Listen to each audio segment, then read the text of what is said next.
Hello, আশা করি তোমরা সবাই খুব ভালো আছো। আজ বুধবার আর আজকের দিনটা খুব পবিত্র একটা দিন। তেমনই আমার মনটাও খুব খারাপ। আজ না গণেশ চতুর্থী। মন খারাপের কারণটা অবশ্য তোমাদেরকে জানাবো, ব্লগটা দেখতে থাকো, আস্তে আস্তে বলছি। যেহেতু একটু পুজো টুজো করবো তাই খুব ভোরে উঠে গিয়েছিলাম। ভীষণই সুন্দর রোদ ঝলমলে একটা দিন আজকে। যেহেতু একটু পুজো দেব তাই একটু তো প্রসাদ কিছু বানাতেই হবে। তাই সকাল সকাল ঘুম থেকে উঠে স্নান টান করে চলে গিয়েছিলাম রান্নাঘরে। এখানে আমি কেটে নিচ্ছি সুজির প্যাকেট, কিছু ড্রাই ফ্রুটস আর বার করে নেব চিনি। আজকে না আমি গণপতি বাপ্পার জন্য বানাবো একটু কেশরি হালুয়া। যারা আমায় পার্সোনালি চেনে, আমার ফ্রেন্ড সার্কেল বা আমার কলিগ সার্কেলে, তারা খুব ভালো করেই জানে আজকের দিনটাই আমি নিজে হাতে ভোগ রান্না করে ঠাকুরকে নিবেদন করি এবং তাদের সবাইকে ডেকে নেমন্তন্ন করে সেই ভোগ খাওয়াই। এই কেশরি হালুয়াটা বানানোর জন্য প্রথমেই আমি ঘিতে ড্রাই ফ্রুটসগুলো ভেজে তুলে রাখলাম। এরপর আবারও খানিকটা ঘি নিয়ে দিয়ে দেব 100 গ্রাম মতন সুজি আর এটাকে ভালো করে রোস্ট করে নেব ঘিতে। যতক্ষণ এটা রোস্ট হতে থাকবে কম আছে, আমি পাশে একটা চিনির শিরা বানিয়ে নেব। তাতে দিয়ে দেব কয়েকটা স্ট্র্যান্ড কেশরের। চিনির রসটা যেই রেডি হয়ে যাবে, গরম গরম রোস্টেড সুজিটার উপরে এই পুরো রসটা আমি ঢেলে দেব। এরপর অল্প ফুটিয়ে ড্রাই ফ্রুটস দিয়ে, অল্প একটু কর্পূর গুঁড়ো দিয়ে, ঘি দিয়ে আমি নামিয়ে নেব। তো আগের ভ্লগগুলোতে আমি সবাইকে জানিয়েছি আমার জন্মদিনের আগে আমার খুব বাজে একটা ভাইরাল ফিভার ধরেছিল, যার জন্য আমি প্রচণ্ড উইক হয়ে গিয়েছিলাম। তাই এবছর আর কাউকেই নেমন্তন্ন করে খাওয়াতে পারিনি।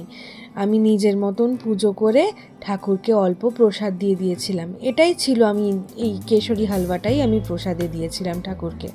আর এই কারণের জন্যই আমার মনটা খুব খারাপ ছিল যে এবছর কাউকেই ডাকতে পারলাম না আমি। চলো ঠাকুরকে একটু সাজিয়ে নিই ফুল দিয়ে। ওনাদেরও তো ইচ্ছে করে বিশেষ দিনগুলোতে, ওনারও তো জন্মদিন আজকে, তাই না? ঠাকুরকে একটু সাজিয়ে নিই ফুল দিয়ে খুব ভালো করে। শরীর যেহেতু আমার খুব উইক ছিল, আমি ছুটিই নিয়ে নিয়েছিলাম অফিস থেকে। কিন্তু আমার কর্তামশাই তো গেছিলেন অফিস, তো সকালের জোগাড়জান্তি আর এই ছোট্ট করে পুজোর আয়োজনটা আমি নিজেই করে নিয়েছিলাম। আর বরমশাই স্ট্রিক্টলি বলে দিয়েছিল সন্ধ্যা আরতির প্রসাদের জন্য কিছু যেন রান্না না করি। ওই একটা নিরামিষ মিষ্টির দোকান থেকে ডালপুরি আর আলুর দম নিয়ে আসবে, পুরোপুরি নিরামিষ দোকান। জয় গণেশ জয় গণেশ জয় গণেশ দেব মাতা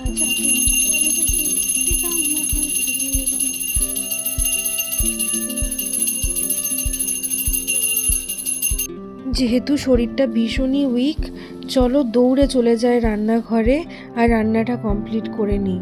কারণ কি, উইকনেসের জন্য আমার খিদেও পাওয়ার জন্য মাথা ফাতা প্রায় ঘোরাচ্ছে। আজ করব একটু নিরামিষ বেগুন পোস্ত, আর বাকি ভাত আর একটা মিক্স ডাল আমার হাউস হেল্প আগেই করে দিয়ে গেছে। যেহেতু আজ পুজো আছে তাই ওকে একদম সকাল সকাল আসতে বলেছিলাম। একদম দেরি না করে চলো খেয়ে নি দুপুরের খাবারটা। নিরামিষের দিনে এই বেগুন পোস্ত ভীষণ ভালো লাগে। এরপর ঝুপ করে সন্ধেও হয়ে গেল, আমার বরমশাইও চলে এলো। একদম নিজের দেওয়া কথা মতো ডালপুরি, লাড্ডু আর তার সাথে নিরামিষ আলুর দম সবই নিয়ে এসছে। এটাই দিয়েছিলাম ভগবানকে সন্ধ্যা আরতির সময়, এটাই আমাদের ডিনার ছিল। আজকের ভ্লগটা তাহলে এই পর্যন্তই। কেমন লাগলো আমাকে অবশ্যই কমেন্টে জানিও। ভালো লাগলে একটা লাইক, শেয়ার, কমেন্ট আর সাবস্ক্রাইব করে দিও। আজ আসি তাহলে, সবাই খুব ভালো থেকো। আবার দেখা হবে পরের কোনো ভ্লগে।